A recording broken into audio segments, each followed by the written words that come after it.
Yo, yo, yo. Welcome to Starbucks. I am your host, Anthony DiNardo. With me, we have Jim Rosati. Jim, happy Monday. Good morning. Good How morning. was your weekend? Did you have a good weekend? Yeah, I guess. I didn't really do much. The Dolphins won. So there's that. How about you, Jim? It was eventful. I went to Pittsburgh for a wedding on Friday. It was a Oh, I Friday didn't know that wedding. was actually in Pittsburgh. I didn't know you were back Yeah. there. Yeah. So I drove to Pittsburgh Thursday night for a wedding on Friday. Saturday morning, had to get up bright and early to drive back to Louisville because there was a 3:30 football game. So yeah, it was an eventful weekend for me. I'd say so. Yeah. A lot Yeah, of for sure. a lot of driving, seeing people. So yeah, it was good. That's Good good. I weekend. saw some pictures of the wedding, the cookie table and such, and you did comment how elite it was. So It was a tell us. very good cookie table.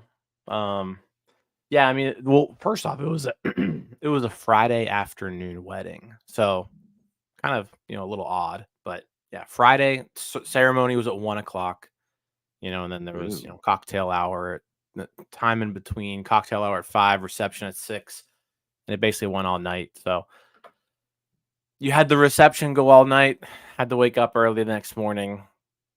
Luckily, the reception was at a hotel, right? So, you could just stumble from the reception up to your hotel room. And then uh, my wife and I woke up bright and early so we could head back. And I was back in Louisville by 2 o'clock for a 3:30 football game. So all worked out. Yeah, that kind of had to suck though. The But the drive was a little rough. Yeah. yeah, I mean, you got to do what you got to do though. Like you said, it's definitely eventful. I guess I should have assumed. I knew you were driving, I guess, but yeah, I didn't know it was actually in Pittsburgh. Yeah. So the cookie table makes all the sense now too. There you go. Yeah. We don't have cookie tables down here. No, anywhere other than like Western Pennsylvania. No. So I made sure I brought a good, big goodie bag, filled it up. Cookies are all gone. They've all been eaten. So I don't It's the think I way to took do enough it. with me. Yeah. Nice. Yeah. So we don't have a whole lot to talk about today. Um, Granted, it's still MLB postseason. The Pirates still aren't in the MLB postseason, so not much to talk too much about them specifically. The Rangers are in the postseason or World Series along with the Diamondbacks. Now that's kind of funny and ironic because the last time we were on this show, we did talk about those current matchups and how the Diamondbacks were just overmatched by the Phillies. You said some words. The Diamondbacks now in the World Series. They overtook the Phillies. And what's funny too is we were talking about the Pirate on NSN Live. We are comping the Pirates and how they could maybe be next year's Diamondbacks. And Right. again, the Diamondbacks in the World Series. I don't know how they're doing it. It's 1-1 right now in the World Series. I still I just don't. I don't get it. But the Diamondbacks look pretty good. Yeah. So far it's been a pretty entertaining World Series. I mean, you had the first. Was this that was the first walk off of the postseason, I believe. Was it? I think I don't so. recall that. I mean, it could absolutely be. I thought it was. Yeah. But no, I mean, game one, you get the walk off, extra innings. Game two, not quite the same, but Diamondbacks came back and won game two. So yeah, we're all tied up heading back to Arizona. Three. Wait. What World Series is 2-2? Is World Series 1-1-1. 2-3-2 or is it 2-2-1-1-1? I think the Ah, World you're Series gonna have is to make me think. 2-3-2. I think it's 2-3-2. I think. So Yeah, I'll look it up, but we'll find out. So Texas Rangers now going on the road where they've just been amazing all Well, it feels postseason. like every team's been good on the road, like Yeah, randomly. but the Rangers have not lost on the road yet. Yeah. So it is 2-3-2. So Diamondbacks now with the advantage. Sure. Well, technically speaking. But Yeah. Rangers kind of at the advantage because they're playing away. Yeah, so should be a good series. Game 3 is tonight if you're watching this right now live or listening it on Monday. So, Louisville native Brandon Pfaadt on the mound. I was watching Sunday Night Football. I never watched the local news, and so I was watching Sunday Night Football last night and just rolled right into the local news. And yeah, it was a big segment on the local news here. Oh, that's cool. You know, because he was born here. He went to school, high school here. He went to college here. Yeah, so big deal here in the city of Louisville for Brandon Pfaadt. Nice. Yeah, I'm intrigued by these next 3 games. I don't know. Like I said, I really just felt like Texas was going to roll over the Diamondbacks, and even the game 1, like it was a fight. Like Diamondbacks look good. Yeah, I mean, game 1 it went to the 11th inning. So yeah, it was a fight. It should be good. Adolis Garcia has just been really, really crazy good this whole postseason. So it was only fitting for him to get the walk-off. Former Cardinal Adolis Garcia. You address him correctly. Yes. Yeah. Former St. Louis Cardinal, former DFA St. Louis Cardinal Adolis Garcia. That is correct. All right. Well, let's get into this mailbag because we do have quite a few questions. I mean, like I said, there's not a whole lot Pirates world to actually talk about, like topic-wise, news and such. So we went to our Discord, opened up, asked us some questions. I'm afraid some of these are pretty awful, but we're going to answer them. Yeah, I don't know if we'll get to all of these, but yeah, shout out to everybody in the Discord. If you're not in the Discord, join the Discord. Links in the comments of the YouTube video, and also on the podcast. So yeah, make sure you join the Discord. It's a good time. But yeah, shout out to everybody in the Discord for all the questions today. Get ourselves a little Monday mailbag. Well, let's start it off. I'll ask you the first question. Well, where do we want to start? I want to start with this was the first question asked, and it was also the most asked question. So when I said some of these are terrible, this is specifically the one that I was referring to. But go ahead. So like 8 people somehow asked this question. So let's just start with it. Get it out of the way. All right. Donardo, how many Martinsville hot dogs can you eat in one sitting? Not really Pirates related, but the hot dog is a classic baseball park food, so it's somewhat baseball related. Yeah. How many hot dogs can you eat? How many specific Martinsville hot dogs can you eat in one sitting? So here's my issue with this question. Do you want me to answer it truthfully? Or do you want me to answer it all daintily? I mean, like, truthfully, here's my thing. Who can't eat like a dozen hot dogs? The only reason you don't is because socially that's completely unacceptable unless it's like the 4th of July and it's the hot dog eating contest. Like, if you can't eat 12 hot dogs, there's probably something wrong with you. You just don't because you look like an absolute pig and people are going to make fun of you. You know, like if you're in society and you're at a cookout and you said, "Hey, hook me up with 12 of them." You're not good. Well, you got to remember, so like this specific hot dog also has like chili. Yeah, I get it. Yeah, I mean, it's got like chili. I feel like I could eat 12. 12. I feel like I could eat 12. I mean, a hot dog's not even like a snack. I mean, a hot dog's not very filling. So I think if you like sat down, yeah, I think you could get a dozen. Yeah, that's where I'm at. I feel like I could eat a dozen, even with all the toppings on it. Yeah, let's go with that. I'm good with it.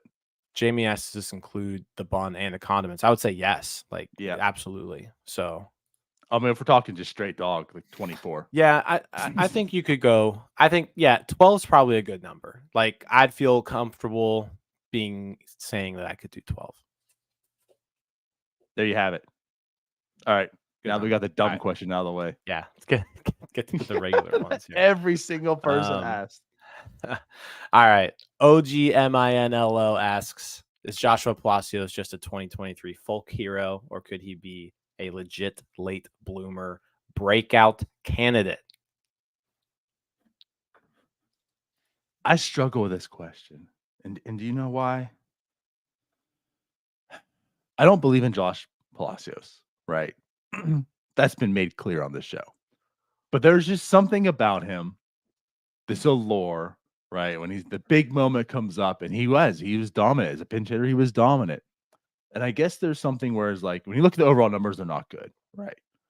But like the peripherals aren't bad either, like if that makes sense. And I guess if Batted you're ball going data isn't terrible either. no, I mean, he hits the ball very hard. He barrels the ball like over 9%. Like a lot of stuff is above average in that sense. But it's because like when he pinch hits, those moments, those all come. Like, in a pinch hit roll, he barrels the ball like 100% of the time. So the average is going to go like 9, right? But like joking aside, we also talk like in small sample and like if in the moments you're going to perform, it's all the big clutch moments. It's not like he was taking off when the moment didn't matter. And he was just feeding off position player hitter or pitchers, and such. Like he was doing it in a big moment. So I guess the long way to get to my answer, what I'm saying is I don't believe it. But there is a scenario where he has a breakout. And I guess by breakout, I'm also looking at it as, you know what? He's a major leaguer. I don't think Yeah. like I'm not looking at Jose Bautista breakout, if that makes sense. This isn't like, okay, he's gonna Right, hit 50 right. home runs and be this great guy. It's you know what, he can be maybe an everyday player. But I I don't necessarily see that. Yeah, I'm in the same boat as you when it comes to Palacios and really just talking about Palacios in general. Like I hate talking about him because personally, I love the guy. Like Yeah. he's exciting, like he's fun, he's easy to root for. So like you want him to be as successful as possible, right? Um the problem there is I think he's not good. So to answer this question, unfortunately, he's a 2023 folk hero. And by that, it was just really like 10 at bats, right? Like Right. overall, it was a pretty poor season for Joshua Palacios, in general. So, I unfortunately no. I would be surprised. Like Joshua Palacios got 264 plate appearances this past year. Um, if he has that many plate appearances next year, it's likely because something went horribly wrong. That's fair. Because I don't hope we see that many plate appearances. Yeah. The team needs to do better than Joshua Palacios. But it's at the same time, it's like, but if Joshua Palacios breaks out and he's good, like that's a good thing. I just don't really see it too. Also, the other thing too about it is like he's also not a good defender. Like there's that aspect. He's not really good at anything Well, except like late he's inning he's pinch hit situations, which is just a completely random thing. So like it's just not I'm sorry, it's just not sustainable, unfortunately. And like I said, I love the guy, but I'm gonna say yeah, no on this one. but and also to support him, like he has hit basically everywhere. He's just been very, very old and then COVID came. Like he didn't reach like AAA till what 26, I think it was. It's like, yeah, 26 hitting against AAA pitching, like sure you should perform. And like we saw what he did this year in Indy, like it was Yeah. crazy. Crushed the ball. Crushed the And ball. then he came up and he sucked. Unless it was the ninth inning and the Pirates were down by a run or more. It was like that situation. So, anyways, yeah, I'm not really believing. I think it's more just folk hero. Yeah. All right. We'll kind of bounce around here. Kev, PhD, and Squid both kind of had similar questions. Play GM, prioritize starter, second starter, and then first baseman.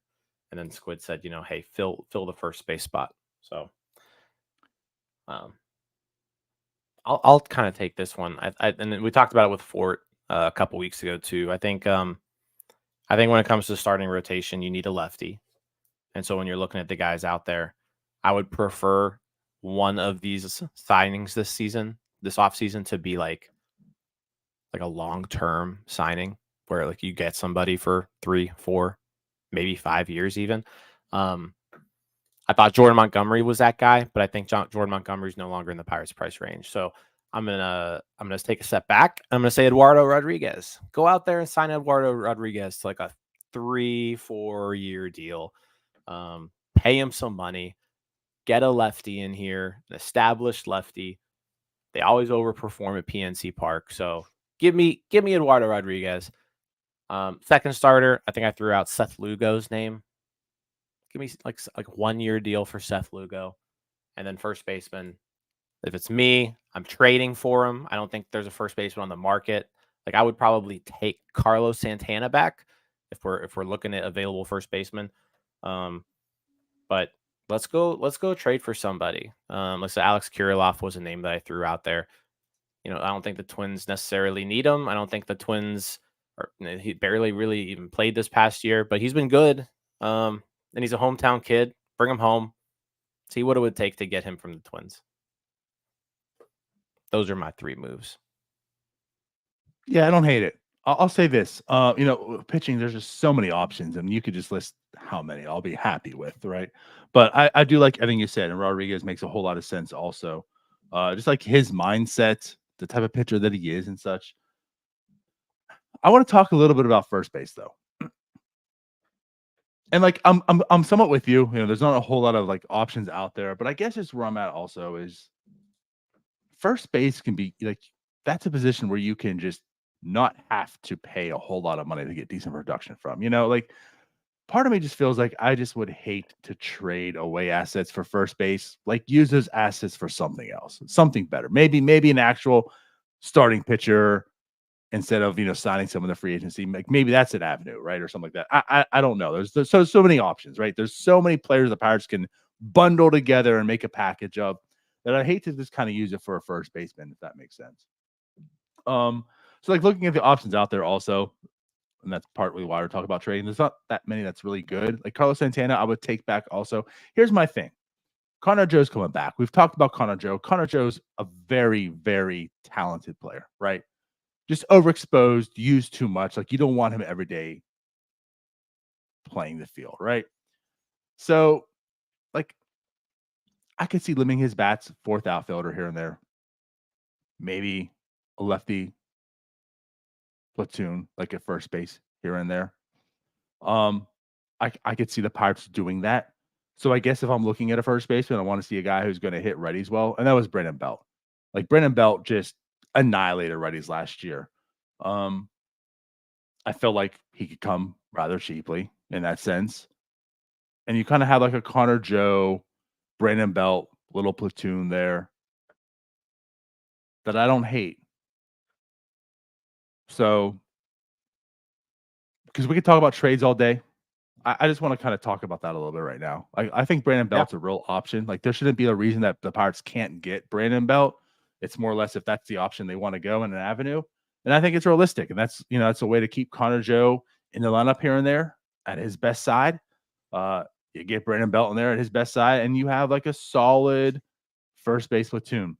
The only issue with this, I will say, is a little bit challenging defensively. But the problem with Carlos Santana is they like him and Joe both hit lefties well and not righties. So I don't really like Carlos Santana unless he comes with somebody else still. Yeah. If they want to go out and sign Brandon Belt, I'll be fine with that.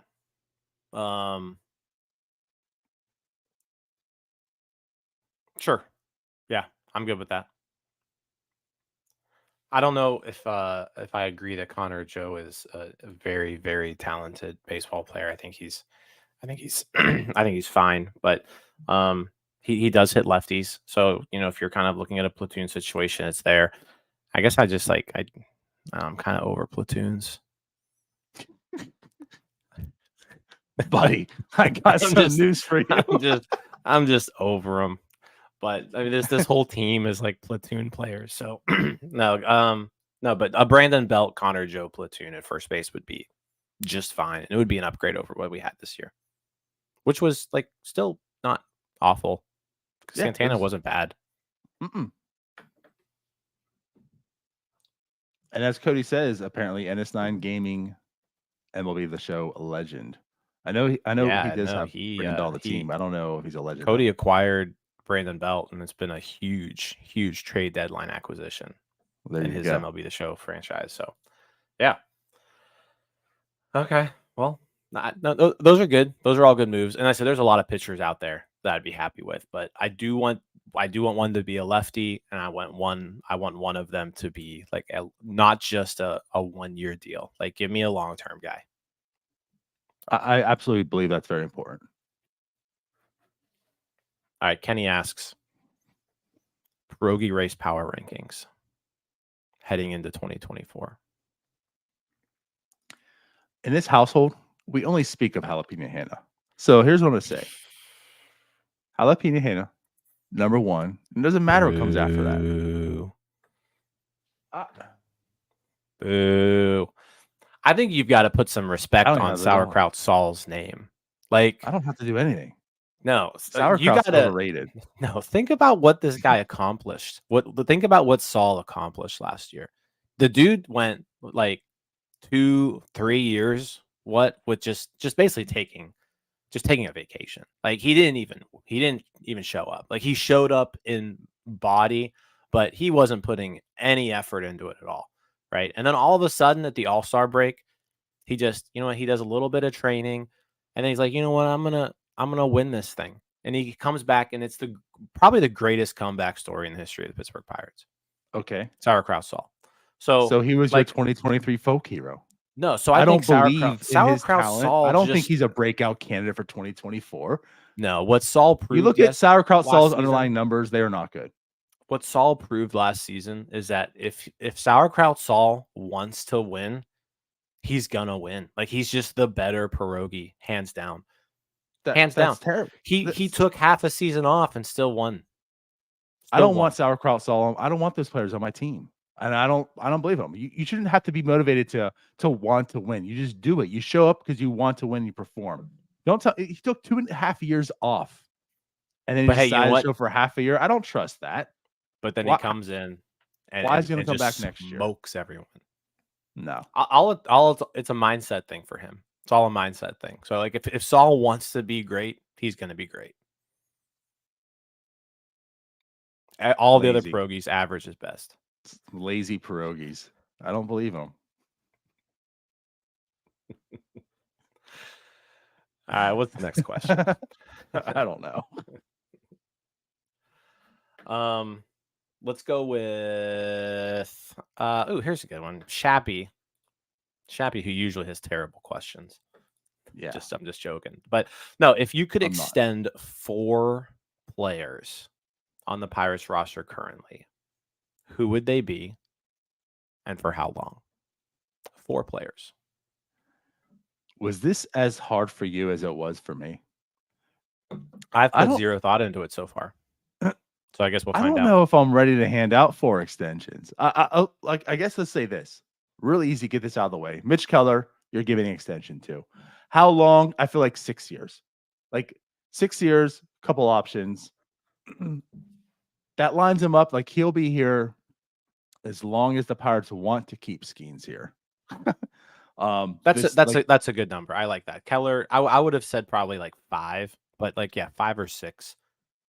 Yeah, I felt 6. Takes him to age 33. I mean, as a pitcher, you should be able to expect to be good till then, right? Now he hasn't had Tommy John, so here's also like a little bit of a mindset. He might have Tommy John somewhere in there. So like, give me the 6 years. That way, like I get him when he comes back, because I fear like he's gonna have Tommy John and then come back and not finish out the contract strong. So give me that extra year. So he's still a Pirate and there's still some life at the second half with some options, right? But again, the other thing too is it matches up with Skeens. Like he's going to be here pretty much as long as Skeens is here. So you have this nice little run, this little window, and then two options, right? So he's one. I guess the next one I'm looking at is Will Cruz. I'm still like, Yeah. I have to give 4 guys extensions this. I don't know if I'm ready as a GM to give him one because I don't know what I'm coming back to. I could look at this and say, you know what? I could get him on the cheap right now. But the Pirates think cheaply. As a real GM, I want to make sure I know what I'm getting. Because if I have to hand out a little bit more money for certainty, I'm okay with that. I as a GM would probably wait till after this offseason, the next offseason they hand one to make sure I have what I really want in O'Neill Cruz. But O'Neill Cruz has been the second one, and I mean, I'm giving an 8-year with some options as well. Okay. Then I guess again, like it gets hard for me. Like, who am I handing out to Endy, to Henry? Like, not really yet. Like, I want to see what I got out of these guys. I'm not going, even though they've made the majors. Like, I'm not going Jonathan Singleton, Astros. Like, I'm giving you extensions right now. You guys have been awful. Just me, reaching the majors. So I guess Bednar for some cost, certainly, like a 4-year, maybe even 3-year deal on him. I don't know, just some cost certainly. Like, hey, you're a Pirate. Boom. Take out these arbitration years. We don't have to worry Yeah. about that. I don't know. I don't know. Like, I can really only come up with like 3 trying. I'm So not ready my to give a 4th one to anyone else. yeah, so my first 3. So you're not gonna say Jack Swinsky? No, I'm done. I mean, he would be the other major I leaguer that thought would about probably it. have a chance, but so I'm with you on the first 3. I'm a little bit different on years for those guys though. Keller, 5 to 6 years seems good. O'Neill Cruz, I don't think I'm going. Like, I want him to get like a mega deal. 10 years, 10, 11, or 12-year deal for O'Neill Cruz. Lock him up. He's a Pirate for life. Like, sign him through his mid 30s. So I'm gonna go Keller 5 to 6, Cruz 10 to 12. Bednar, I'm gonna be a little bit different than you here too. David Bednar, Pirate for life. You hand him a lifelong contract. Says David Bednar, you can pitch as long as you want for the Pittsburgh Pirates. When you're done, you just I don't know, maybe David Bednar becomes the next Pierogi. Like, he just goes straight from Pirates bullpen to being in the Pierogi race. Could you imagine? Oh God. Yeah. He's in the So pierogi race. so I'm gonna go with those 3. And then the 4th one, I mean, if you've got to pick somebody, I'm not quite ready to extend Jack Sawinski, but I'm not right. I'm not really there with Johan Oviedo either. So I'm gonna go with Paul Skeens. Go ahead and just Ooh. lock up Paul Skeens for 12 years. Jesus. Like, you're just making the gamble. You're making the gamble that This he's is gonna be unprecedented yeah. territory. So well, yeah. I mean, we're not extending 4 players, right? So we're already off the rails here. But if you had to pick a 4th, Paul Skeens is my 4th. That's just a lot. Just He lock him didn't up. like I didn't entertain that because of how ridiculous this is. But I love it because it's one of those things where, like you're saying, it's a gamble. But it could pay And I hate off. to say this is what the Pirates have to do because they don't have to do this type of stuff, but the way they operate, like, this is a gamble where if it works, it pays off. Well, I mean, you're talking about a guy who hasn't made the majors yet, but if you dangle 200 million guaranteed in front of him right now, does he take it? Right. Right. I don't know, but it's one of those things that's Yeah. hard to pass up, especially because you haven't made the majors yet. Now, granted, if he does what he's supposed to do, that will look silly. But that's the Right. beauty of baseball. Like, Yeah. you don't know how many times do people fail, and at the end of this, you can say, "Hey, I fleeced the Pirates because I was terrible as a major leaguer." Yeah. That's what I'm doing right now. If I had to pick 4, those are my 4. Yeah. A comment here.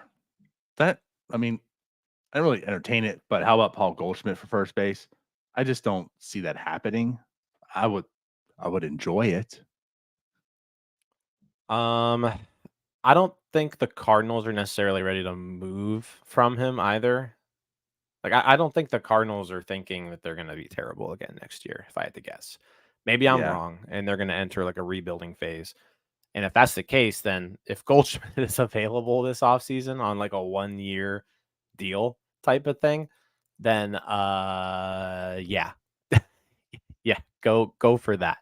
But I guess we'll have to see. Right. I can't even imagine like 1 year of Goldschmidt would cost a whole lot of like prospect capital, and whatever it would cost, the Pirates have. I mean, the Pirates Oh have yeah. the available guys to trade for 1 year of Paul Goldschmidt. So yeah, if Goldschmidt's available, sure, absolutely.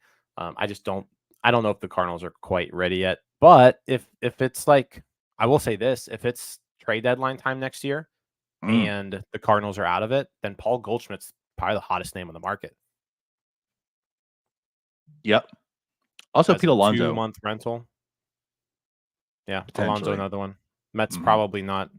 Mets may go into like a 1 year rebuild or something too. So you never know.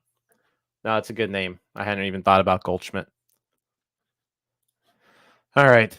Um. Yeah. So good question there. Good question. Um. Let's go with. We've had a couple people ask this. E Street and OGMINLO.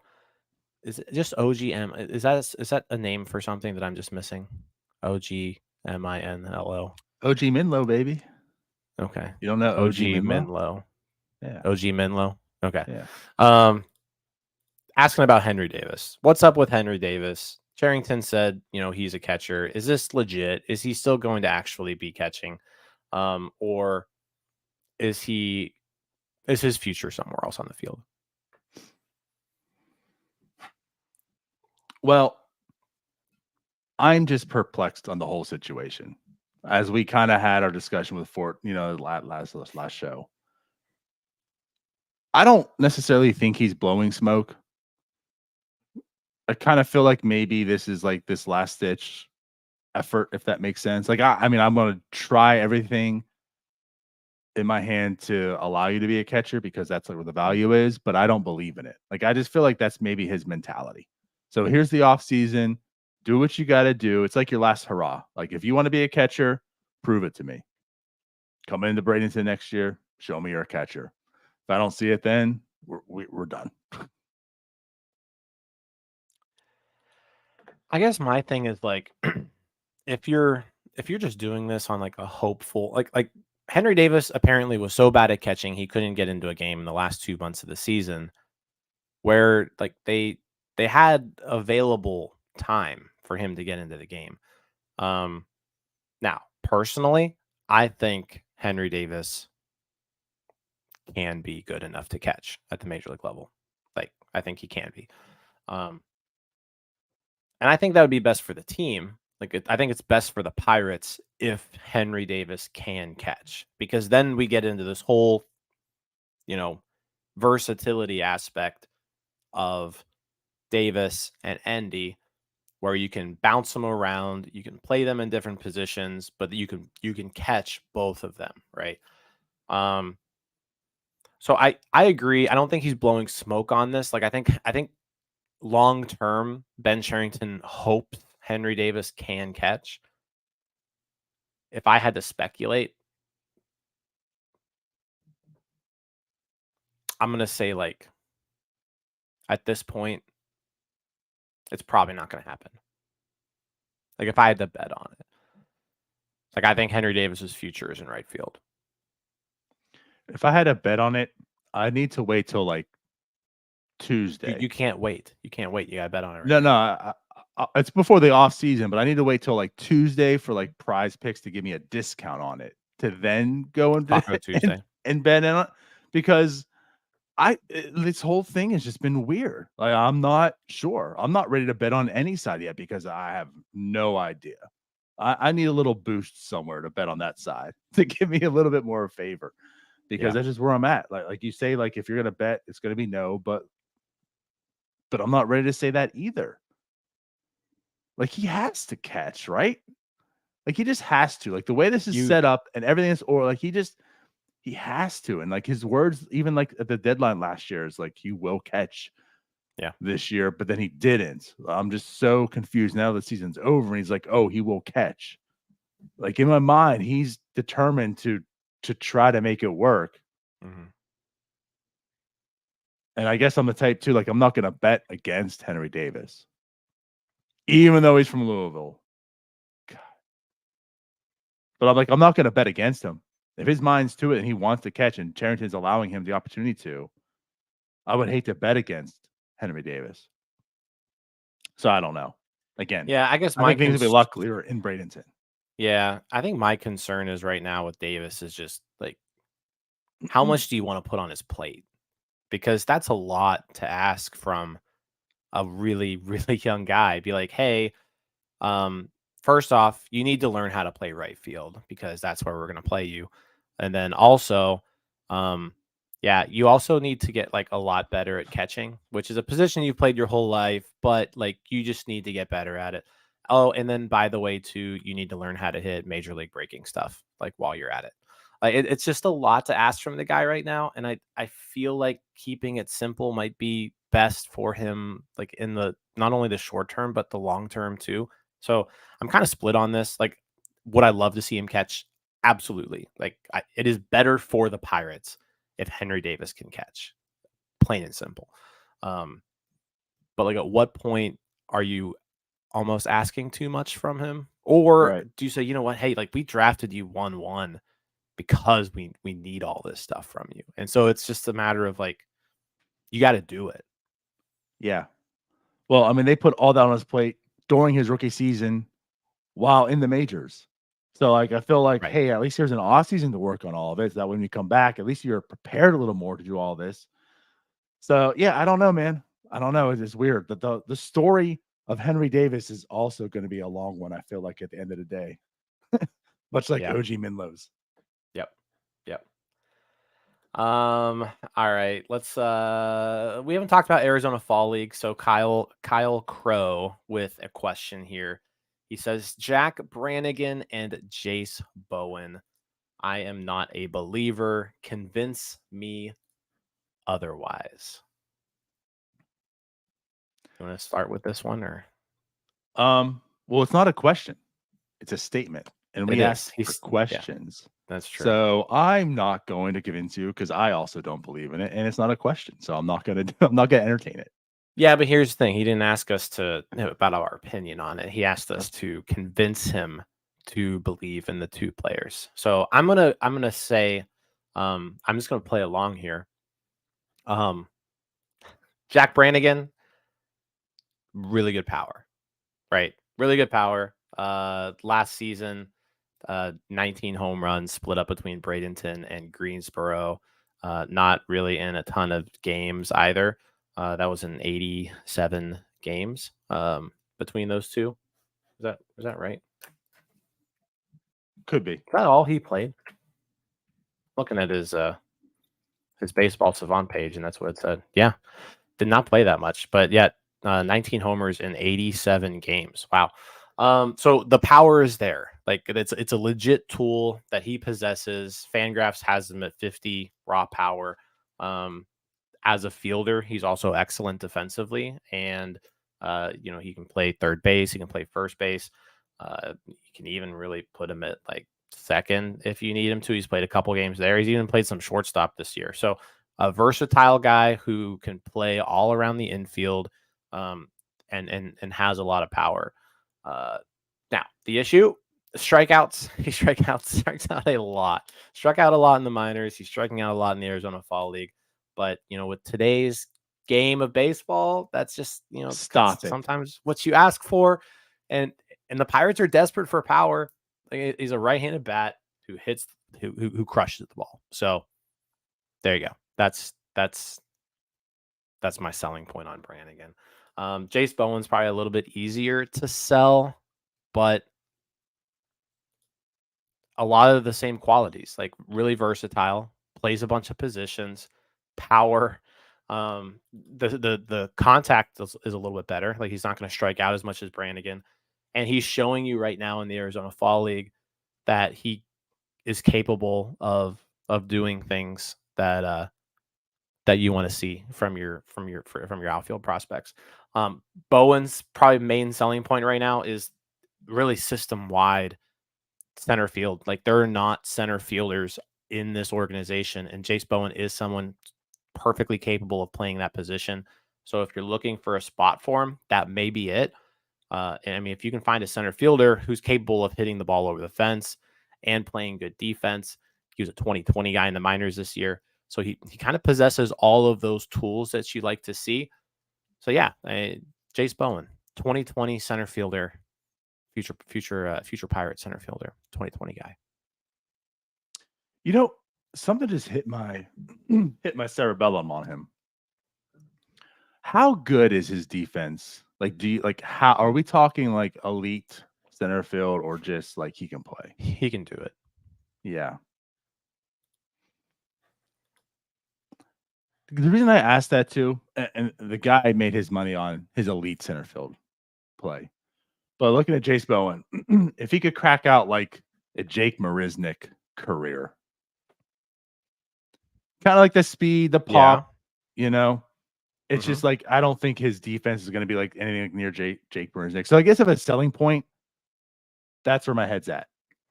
Maybe he can turn into like great value Jake Marisnick. Is that fair? Yeah. Jake Marisnick was a fine ball player for a few years. Yeah. He helped out the Astros win some World Series. Yeah. And he carved out a solid 10-year career in the majors. Like he was still playing this year technically. So Jace Bowen, 10-year career. I feel like Jace Bowen would take Jake Marisnick's career. Oh, absolutely. I mean, I would. Yeah. And if you were saying, yeah, Jace Bowen could turn into Jake Marisnick, you take that 10 out of 10 times. So I guess there's that. With Brannigan, maybe he can be like a 2027 folk hero for some team. There's my selling points. Okay. All right. Yeah, I think both possess tools that you like. It's just a matter of kind of like being a complete ball player. I think Jace Bowen is the closest to being a complete ball player out of those two. And again, like he plays a position that the Pirates kind of need in that center field. Yeah. How well can he play it? I'm not sure. I've seen him in person one time, so I didn't really get that good of a read on him. Oh no, you absolutely, you're an outlet expert. Yeah, I should know. I should know 100%. Sounds good. All right. Yeah. Let's see here. What else we got? We got some winter ball questions. It's hard to tell exactly who's going where right now. You got to imagine a lot of the Dominican players are going to be playing in lead-om at some point. Those rosters are kind of crazy, though. The players playing right now, you're seeing some minor leaguers playing currently. The major leaguers won't start until kind of the end of that season to gear up for spring training. So I don't know if we see O'Neal Cruz. My hope is we see O'Neal Cruz in lead-om at some point, just to like get him some at bats, like live at bats versus actual pitching. So I would imagine we'll see that. Probably not going to see a ton of pitchers playing winter ball, just because from an inning standpoint, you want to save those for the regular season. But definitely, like you kind of expect Peguero maybe to play some games in lead-om. Cruz.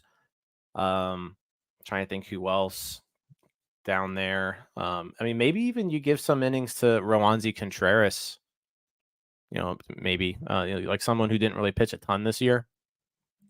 Maybe had a few injury issues, like getting Contreras a couple innings. But probably not a ton from a pitching standpoint. But I think the two main guys you're looking at on the major league team is Peguero and and Oh, no. Cruz, but also Endy too. Endy also would be good for that. There's some other winter leagues out there too, like Australia, Venezuela, Puerto Rico. I'm not quite sure who's going to those places. Mm-hmm. Yeah, it's weird. Like it's been very quiet on the Pirates front in that sense, and like the World Series is happening. Yeah. So, anyway, here's a good one. This is also from OG. We were kind of in the Discord talking too. Who, if anyone, is due for some negative regression? Basically, who is next year's Chase DeYoung? Is the question. you It's know, a question that sucks because you're basically saying like who's not really as good as we maybe think he is. I want to turn this a different way. So you go Okay. first. All right. I hope this isn't the case. Let me preface that. But and because he put up a really like from a number standpoint, it was a good season. And like I really liked what I saw out of him. And I've liked him ever since the Pirates got him in the organization. I always thought he was going to be a reliever, and it turned out he had a really good season last year in his first season in the majors. But if I had to pick someone to regress, it's Carmen Mlodzinski. Just looking at the numbers, struck out less than a batter per inning. He walked 4.5 per 9.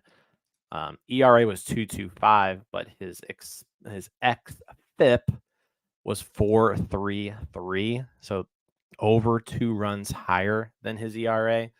So you're kind of like flirting with someone who just like really outpitched his peripherals on like what should have happened.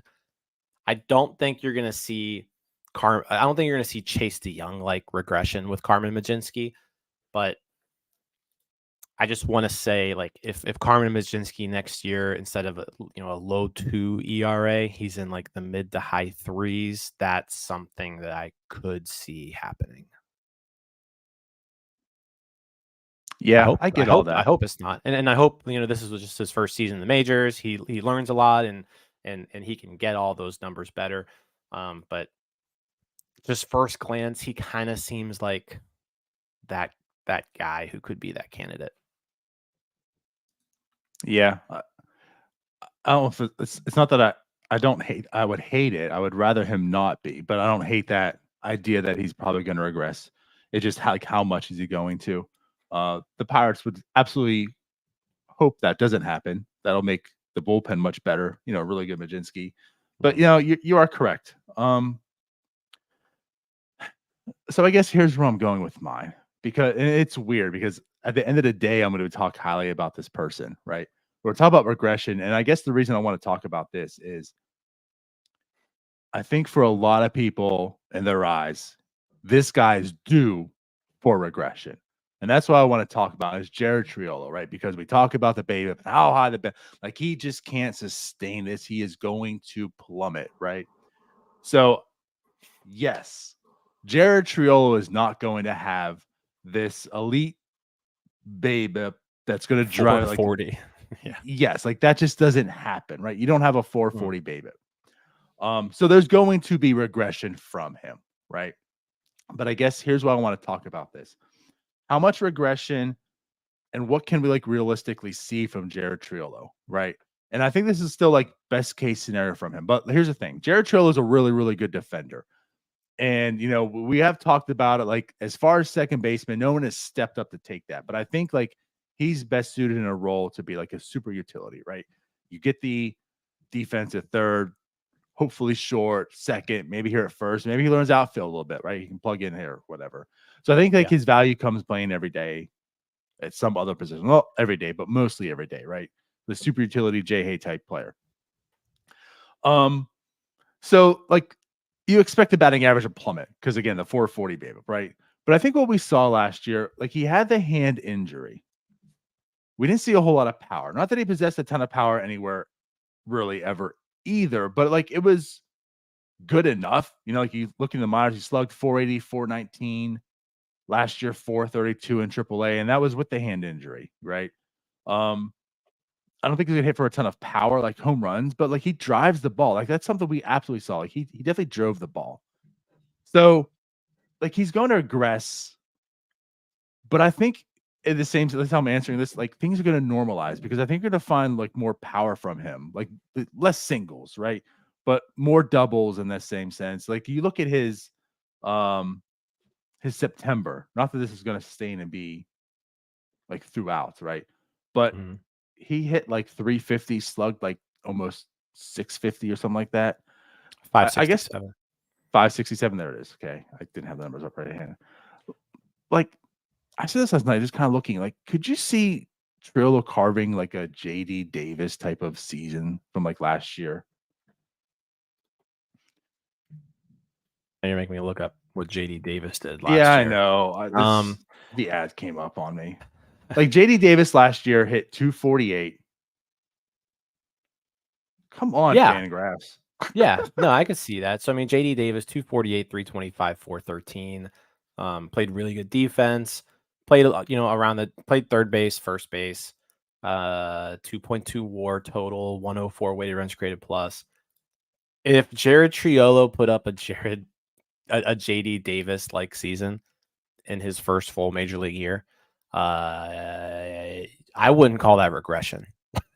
Well, that's what I'm getting at. Like, it's not. Like, I mean, I guess he will. Like, he's not going to hit 300. But yeah. But No, I mean, that's why that would be outstanding. I would take that in a heartbeat. I don't see 18 home runs, maybe closer to like 10. But I think he'll have more doubles, right? And that's why the slugging is going to be about there. You know, like at the end of the day, Triolo slugged what 398 this year.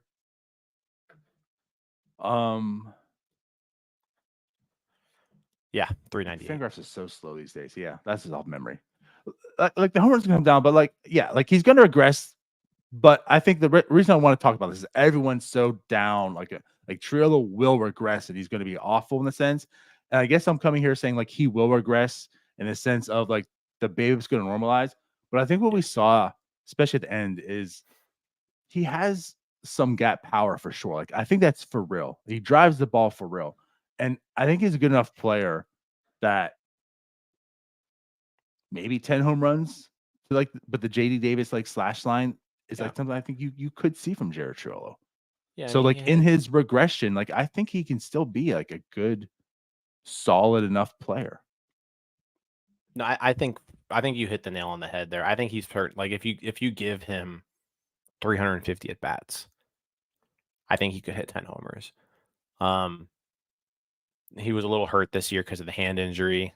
So you know that definitely affected the power because you saw when he came back, he showed some of that power. Yeah, BABIP is definitely going to go down. He had his BABIP in September after his second call up was over 500. So it's like it's just not even possible to sustain it over the course of an entire season. But no, I think his calling card is always going to be his defense, and his defense is so good that he really doesn't have to be that great of a hitter to be a good utility guy. I think that's the role best suited for him because you can plug him in a few different positions and he can play the positions really well. And as we've seen, he'll give you at least professional at bats at the plate, and he's even shown more than that at times. So I guess it depends on how you use the word regression. But like if Jared Triolo turns into a 2-win utility player, like, yeah, that's technically that would be regression also, by the way. Like it would technically be regression because he had a 1.7 WAR in 54 games this past year. But like you take that from Jared Triolo 10 out of 10 times. I'm feeling more like confident about Jared Triolo. Like the more, remember how Tyler said, like, ask me in 2 weeks about players and stuff. Like, I feel more and more as I get away from the season, I'm really digging Jared Triolo. I think he can be a useful member of this team. For sure. Yeah. All right. So there's that. So I talked about a regression into a positive. Yeah, let's those are pretty much all of our questions. So appreciate everybody who hopped in the Discord last night and added some questions. That was a fun show. This But is yeah, fun. that's kind of all we got for you today. So there's that. All right. So outside of that, I guess we can talk. Cody will be on today at 1:00 streaming MLB The Show, where you can see Brandon Belt, I guess, dominate and take the Pirates to the promised land. And then the Fanboys will have this week, Wednesday at 9.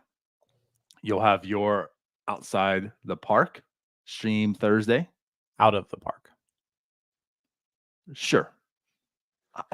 I always say outside, I swear to God.